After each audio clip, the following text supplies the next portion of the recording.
Welcome to your epic pursuit. I'm Mike Mooney, and I'm so glad you're here with us today. This is a space where we get to dive into inspiring and real conversations with people to explore their leadership journeys. Now, listen, the conversation is going to flow through the epic lens, right, which is excellence, presence, intentionality, and curiosity, the four keys that I truly believe help people reach new levels of performance. And you're going to hear like threads of that woven into our conversation that you can pick out and work through. But the goal here is really simple. We want to provide you with ideas and strategies, some frameworks, just spark you with some actionable tools that you can use in your pursuit. And today we have with us a great guest, someone who I've gotten to know recently and admire greatly. TJ Stoffer is the Senior Vice President of Sales for Electrolux North America, also recognized as a significant leader in the home appliance industry, serving on the executive committee and board of directors for the Association of Home Appliance Manufacturers. So TJ, man, thank you so much for carving out time to be on the show today. I really do appreciate it. Yeah, great, Mike. It's great to be here, and thanks for having me. And it's great to also catch up after you inspired our sales team at the national sales meeting. So it's great to see you again. Man, thank you. I appreciate that, and that was an absolute blast. Especially, I got to tell you, the Canadian team, they were they were great. They bring the energy. They bring the energy, right? I love it. No, that was a great event you all put on, and thank you for the opportunity to be a part of that. Now, man, you've been in the home appliance industry for a long time, right? I mean, 2003 is what my research assistant had told me. So you've seen a few things in the industry, and when you think about home appliances, and people talk about home being where the heart is, and all the great things about home, like home isn't the same without home appliances that are reliable and work and make your Yes. life easier. I'm curious, having been in the industry for as long as you have, and clearly, man, we're seeing a lot of chop right now, a lot of uncertainty in different sectors and markets across the board. I'd imagine yours in particular right now, and I'm just curious to know a little bit about the conversations you're having with your leaders right now, your teams, to help them stay focused on the job at hand and maybe kind of stay in a zone of vision to get the work done. Yeah, I mean, it's I always like to take a step back and kind of reflect on the appliance industry. I mean, we shape lives. Our global corporate vision is we shape living for the better, because think about the memories and the times that you spend with family in the kitchen and the chores and the laundry room. And so it's a really cool industry to be part of. And if you think about it, sometimes we get so focused on some of the challenges and issues that it's good to take a step back and remember that we're selling appliances and we're selling experiences to consumers. The recent times have been challenging. I think, I always like to talk to my team about, listen, there's always going to be a challenge. There's always going to be something that happens. We just don't always know what it is. And it's about how we address it, how we approach it, and what we can control that we need to focus on. And so a lot of the discussions recently, because there's been so much uncertainty and change, is around we come up with a plan, we discuss our plan cross-functionally, we feel like we're going to execute the plan, and then all of a sudden we get new news, and then we kind of take a step back and say, okay, let's regroup, let's find out what we're going to do. And our challenge is our customers are also feeling the same, because we like to plan our business with our customers, and so it causes just some uncertainty in our go-to-market approach. It causes some stress with the teams, because they want to, they're hungry, right? You met most of them at the national sales meeting. They're ready to go. Yeah. And then it's pause and take a step back. And so that's been some of the challenges we've been facing, but I'm proud of the team for managing through it the best we can. Yeah, I love what you're saying there, first and foremost, about remember what we do. Remember what it is that we do. We often can kind of get caught up in the transaction, right? But taking a step back to remember the impact. I was laughing when I was thinking about what you were saying. I mean, the home appliances range. I mean, those experiences range from celebrations to discipline. I think about it in my life or with my kids. Get over there and unload the dishwasher. But at the same time, the idea of having the conversations, transparency of saying, look, here's what we're dealing with, and we're going to have iterations. We have a plan. It reminds me in like in NASCAR, my days there, where like, the crew chief and driver and team would have the plan for the race. They had scheduled pit stops, they had their race strategy, they actually had a backup to all of those as well, because they realized that once the green flag waves and the race starts, like those plans Hmm. can be out the window because of the uncertainty, or someone else doing something on the track impacts your position, right? Or something happening to your car. So you have to know the plan but still stay flexible, right, to be able to iterate while it's unfolding and have sort of that patience. But I'd imagine that trust plays a pretty big role in that, TJ. So I mean, talk a little bit Hmm. about, is this is also probably a time as leaders, or for you and others, to be building trust with your teams, with your customers. Yeah, I mean, here's what I've found in my career. Like if you have alignment and trust and belief in your plan, Yeah. because you develop it, and I think leaders need to have a vision and a strategy, but really the vision part of that is important. And then you bring people together and create believability, which creates fellowship.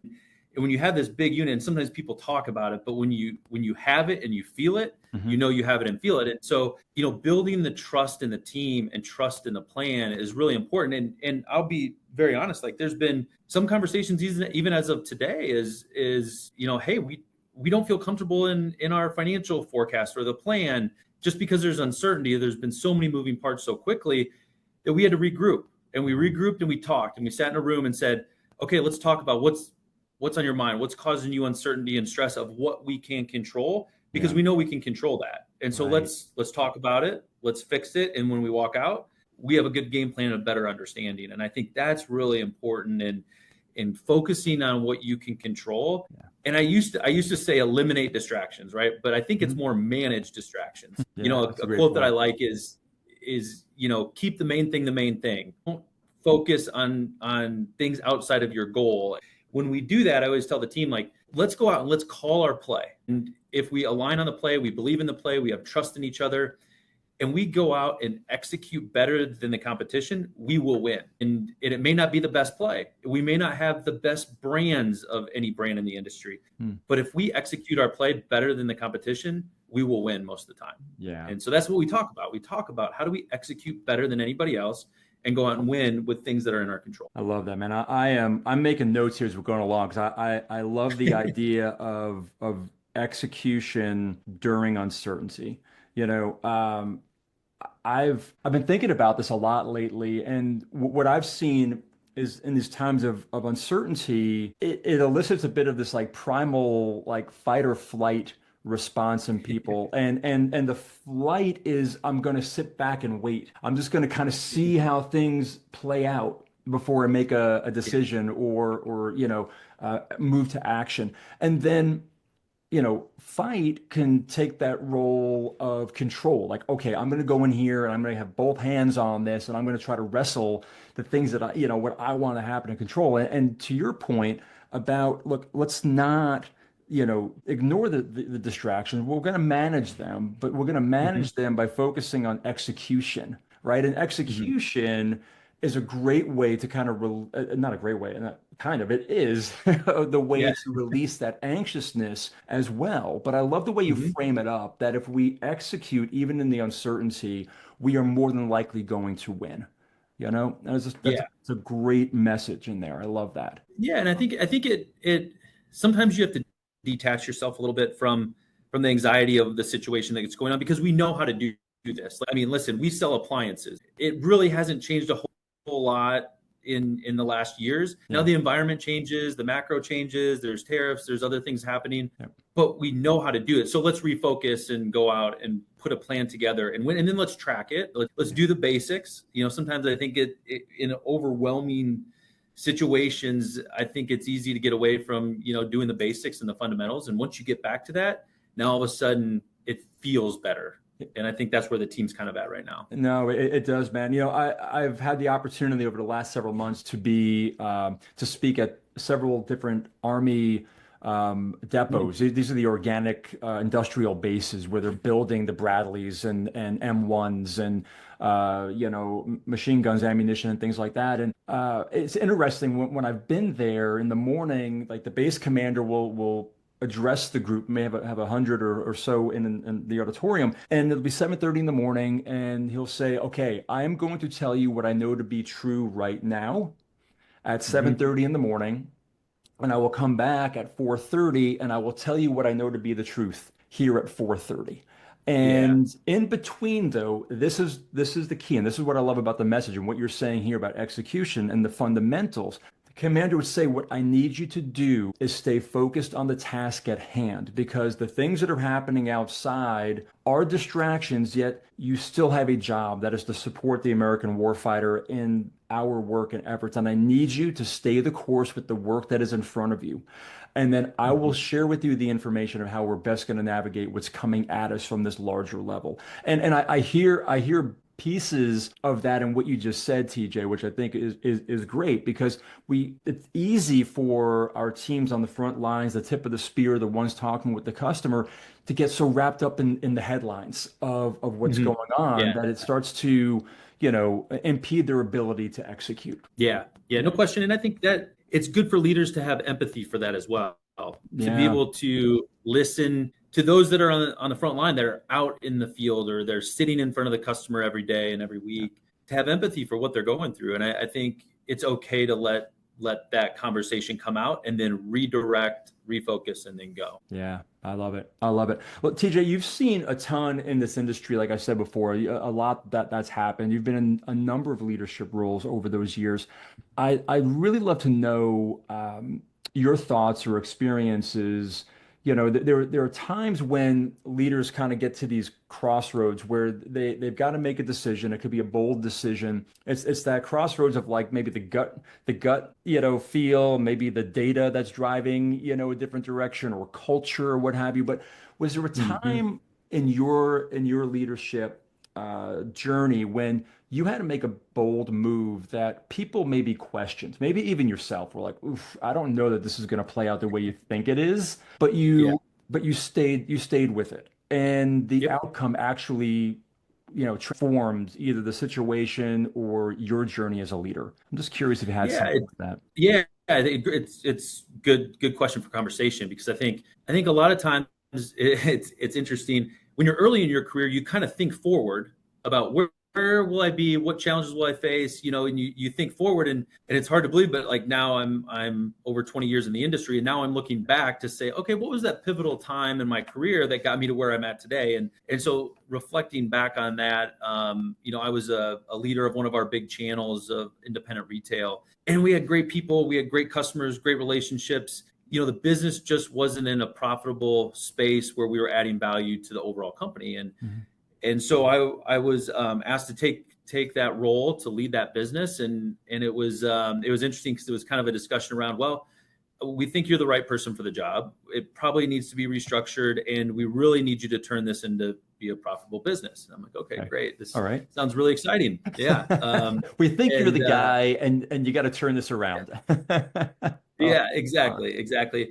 It's interesting, but so what I learned from that is we worked internally, kind of built a plan, cross functionally with HR and commercial finance and pricing and the marketing teams, and said, okay, here's what we feel like the vision needs to be. Yeah. Here's the structure we probably need, and maybe the structure doesn't work for where we're at today from a cost perspective or even a go-to-market strategy for better execution. Hmm. And so we had to go through that, and that was really hard. And we brought people along, and we had to make hard changes, but we did it with integrity. We did things the right way, and I'm always a big believer in that.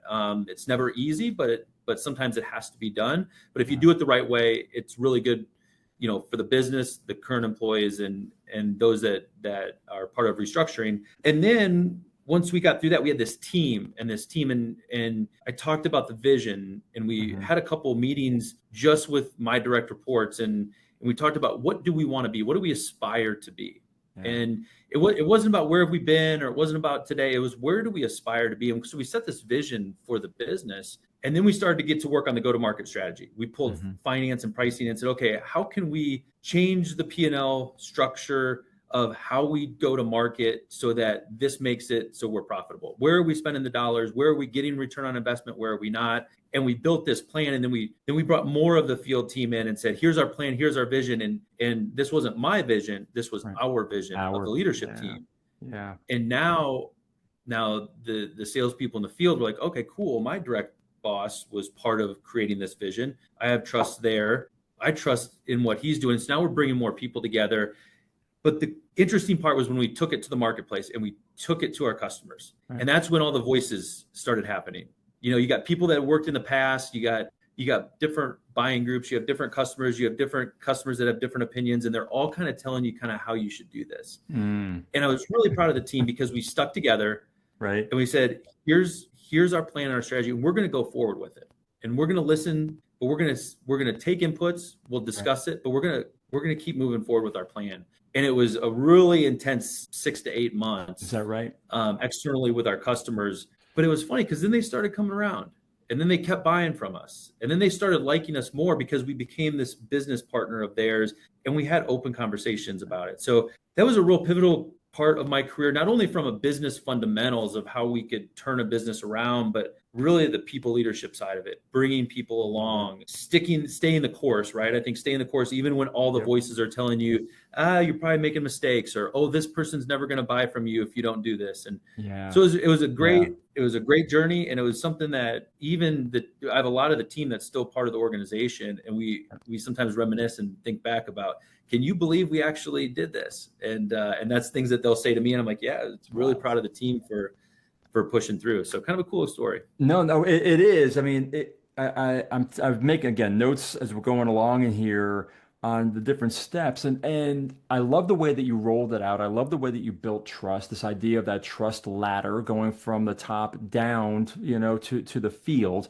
Um, it's really funny. You know, People don't like change, especially on the customer side, right? Because they like things to be the way that it always has been and what they've experienced. So I'm sure that had to have been a bit unnerving at first, right? Because you're hearing from the field, and the field's always like, hey, we got to listen to the customer, and this is what we're hearing, and Yeah. they don't like it, and it's not going to work. They say it's not going to work, and I'm sure there had to be a lot of reassurance there for your team. But you said that there was a change that happened with the customers where they started looking at you as more of a business partner, which I think is Mhm. awesome. And they started to like what they saw you doing. Now, was that, out of curiosity, that did you have conversations with the customers to let them know what was going on, or were there ongoing higher level, just so they understood what was happening, and more importantly the why behind it? Because I think if they Mm. understand the why, they can wrap their heads around, okay, we're going to give you some time to kind of roll it out and see what happens. Yeah, I think it's good. I mean, it's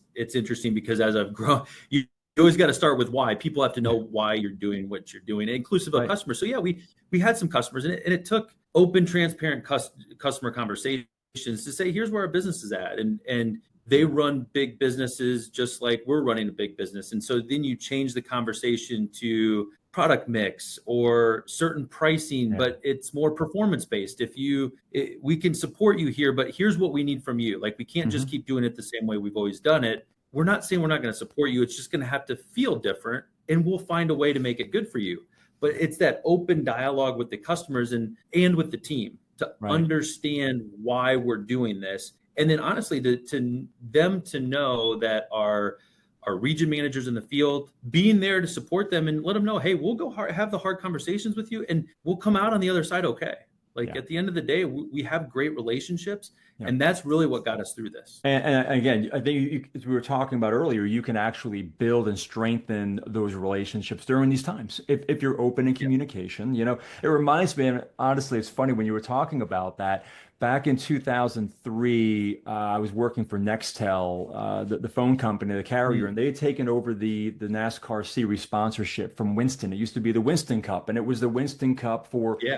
33 years until this tech company came in, and I was running the marketing communications, and I remember a lot of my interaction with the journalists, and the first like 4 or 5 months, it was, well, Winston wouldn't have done it that way. Winston wouldn't have done it like this. They wouldn't have let that happen, you know. And there was a great writer for the Charlotte Observer, the late David Poole, who was very kind to me one time, took me aside and said, Mike, you're going to be walking in that shadow for a while, but I'm just going to tell you, you need to stay your course and your path because over time, the media is going to figure out what you're doing and it's going to be for the better. And I share that because I feel that it's somewhat parallel to where you all were as a team, where you're hearing the chatter, you know, they're trying to get people rattled. Mhm. They're on the field. The coaches are like, hey, look, y'all, we have a plan. We're going to go talk with them. We're going to stay the course. They're going to see. Yeah, and listen, like it wasn't perfect, right? Well, Like what is, man? I it mean, what wasn't is? perfect.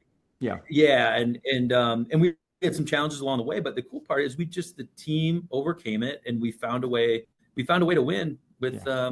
in the marketplace. So Yeah. it was good. I love it. I love it. So during those times, during times like that in transition or challenges, or even just I would have to believe just knowing how competitive your industry is, TJ, that your teams are running fast and they're running hard. And it's not just a seasonal type of flow for your inventory. I picked up on that when I met with your team earlier in the year that they're on, you know. So I'm Mhm. curious, was there a time when your team was hitting the wall, you all were running hard, you're hitting the wall, maybe it was yourself, because sometimes leaders find themselves, you know, the ones who are hitting the wall first, and you got to stop and take a different approach just to try to get that breakthrough you're looking for. But I'm curious if you could share a time again on your journey where maybe you all were hitting that wall, or maybe it was yourself. What did you do that really kind of created the breakthrough for them? Yeah, I think it's interesting. I mean, we talk about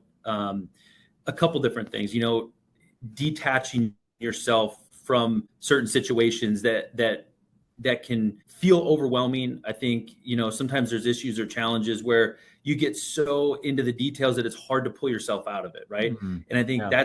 that's where I always say to my teams is, you know, sometimes you have to take a step back, take a step up, right? Oh, I like that. And I use the analogy of, like, you know, American football, where you have coaches on the sideline, you have coaches in the press box, and the same play, the same game is going on, but you see it differently. If you're on the sideline, you see different players and you can Yeah. see different moves.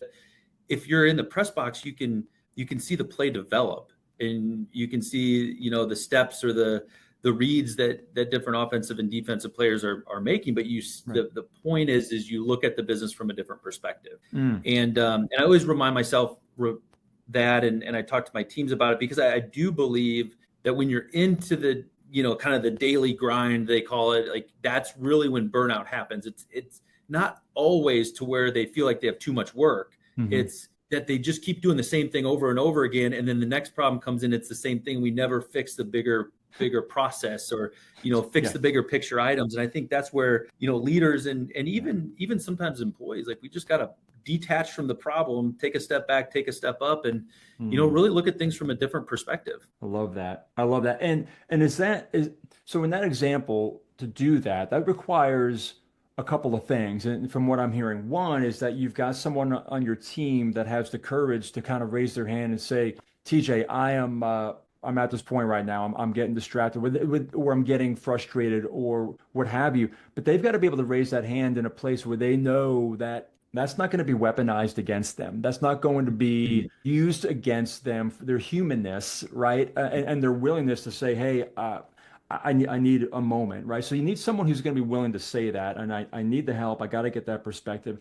And then you also need a leader, right? That's going to step in, recognize it, embrace it, and say, yeah, absolutely. Let's take the step back, take a step up. Let's look at this from a different perspective, right? So how do you ensure that you've got both of those going? Because you you know you could have one, the employee saying, raising their hand, but the leader who's going to be tone deaf, or suck it up and deal with it, right? Or you can have the employee's like, I don't want this coming back to bite me, but a leader's like, tell me what you need. I'm here to help give you perspective, right? So you got to Mhm. have that balance. Yeah. How does that work for And I you think that's guys? around, yeah, I mean, I think it's interesting. And, you know, I've also spent a lot of time, like, in, you know, the Enneagrams and the personality test. Like, I think it's really important Yeah. to know yourself, Right. and so Right. you kind of have those lookouts, but you also know your team. Mm-hmm. And when you know your team, you can kind of start to predict a little bit. And when you do, we started doing these skip level meetings this year so we can understand what different parts of the organization are feeling. We create an open environment where they can share their concerns. But I think it's important that you create and remind some of those harder leaders that empathy is important and Yeah. understanding and support is important. And if you can lead that way, you're going to get a lot more out of your team, and you're Mm-hmm. also going to have more transparency in the upward feedback. And so we Yeah. we try and do a lot of that kind of coaching and just being around the teams to hear what's on their mind, and I think that's important. Yeah. No, 100%, 100%. I mean, this is, you're talking about transparent conversation. You're talking about trust. I love how you layer in the empathy. Like these are all elements of being present, of being intentional, of being curious, operating with excellence. The pillars Mhm. of EPIC that clearly, they show up in different ways, which is so cool about that. It's just being Yeah, aware of how and when they're showing up, which then gives us as leaders that cue and the key to say, okay, now I need to show up, right? And how yeah, am I yep. best going to show up for this person in this moment, right? Yeah, and I think you said a key word there is intentional. Mm-hmm. Like you can't just say it. The teams have to actually feel it, and you have to Right. do it. That there's a trust. Like, and being intentional about that, I think, is a really great word to describe it. Yeah, yeah. I truly believe that. I had a mentor of mine years ago who told me, it's like, Mike, anytime when you're leading, whether it's in times of crisis or things are smooth sailing, remember your team is always going to watch your feet and not your mouth, right? So you have to either back up what you're saying with your actions, or more importantly, to show up. Right? Show up Hmm. as you're needed. And sometimes as a leader, like we don't, look, honestly, like we don't have all the answers, right? I mean, some days I get up and I'm like, what, where's my playbook? Oh yeah, here's that blank page today. I'm building. Obviously, you're working from history and experience. As we get a little older, a few more of the grays around, Hmm. Oh yeah, you're seasoned, right? So you have yeah. something to draw from, but still, there's a lot as leaders that we think we should know, or we're expected to know, and sometimes just showing up as yourself is enough for what your Hmm. team may need in that moment.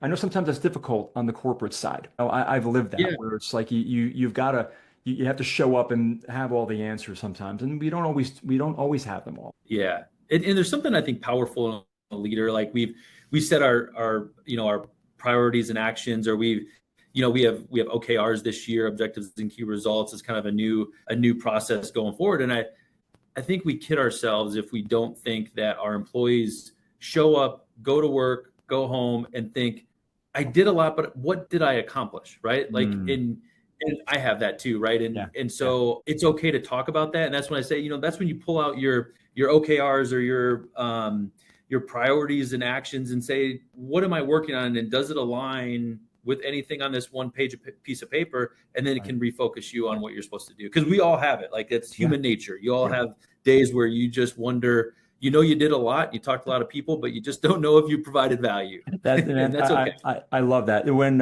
I call that's the difference between busyness and impact, right? Because we can trick Yeah. ourselves. Busyness, man, I am running and gunning, but we got to focus on that impact. And I love that you've got those resources and then the conversation to say, hey, let's reground ourselves back into work. It's okay, we're going to wander once in a while, but let's Yeah. make sure we reground ourselves so we stay on point. Yeah, I love it.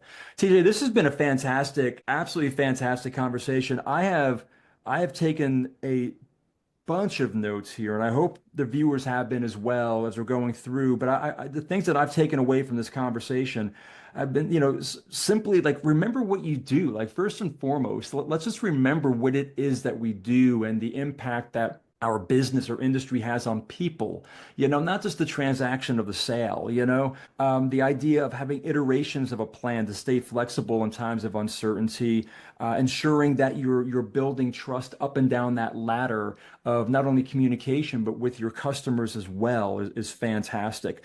Making decisions from a place of integrity and casting a vision, and not just the leader's vision, but I love the way you said you brought the team in to cast that vision together, right? So that was able to cascade down the line to actually then create business partners more than just customers. Absolute gold in that. The whole, oh man, the take a step back and take a step up. I mean, I never heard that before, and I think that's absolute gold right there because I am a big believer in perspective and that oftentimes we can get too focused in one way of seeing something and as a result then it impacts our attitude and the way that we show up. And finally, like the idea of knowing yourself and more importantly knowing your team, allowing opportunities for skip level meetings to open up lines of communication, right? To build an environment and the culture that's safe where people can share their ideas and their concerns in a way that they know that they're going to be told, hey, you're human, right? But hey, we have the resources to get back on track, right? Let's go ahead and look at Yeah. that. Dude, that's a lot, man. We unpacked a lot. Thank you so much. Yeah. Well, thanks Um, for having me, Mike. It's always great. I love the energy of yourself and Thank you. this opportunity. So thank you very much, No, TJ. I appreciate that. But before we go, is there anything that you're excited about or want to promote or tell people about or something new that's coming along that we should be looking for out there in the world or anything that Yeah, you want I to tell share, you man? what, I can't share too many details, but Okay. in August time frame, we've got a really cool new cooking product, and I think a lot of people across the country are going to love it. And it's really cool innovation. We've done some customer meetings and whatnot here in Charlotte, and so it's going to be really cool. So stay tuned for that in Q3. We're super excited. All right, Q3, we'll keep an eye out. Thank you for teasing us. Appreciate that, but we'll definitely have an eye out for it for sure. Thank you again, TJ. And for all of you tuning in, watching, and staying with us through the conversation, thank you so much. I'd love to hear your thoughts. Leave them in the comments below. And again, till we see each other in the next episode, just remember your best is yet to come. Thanks.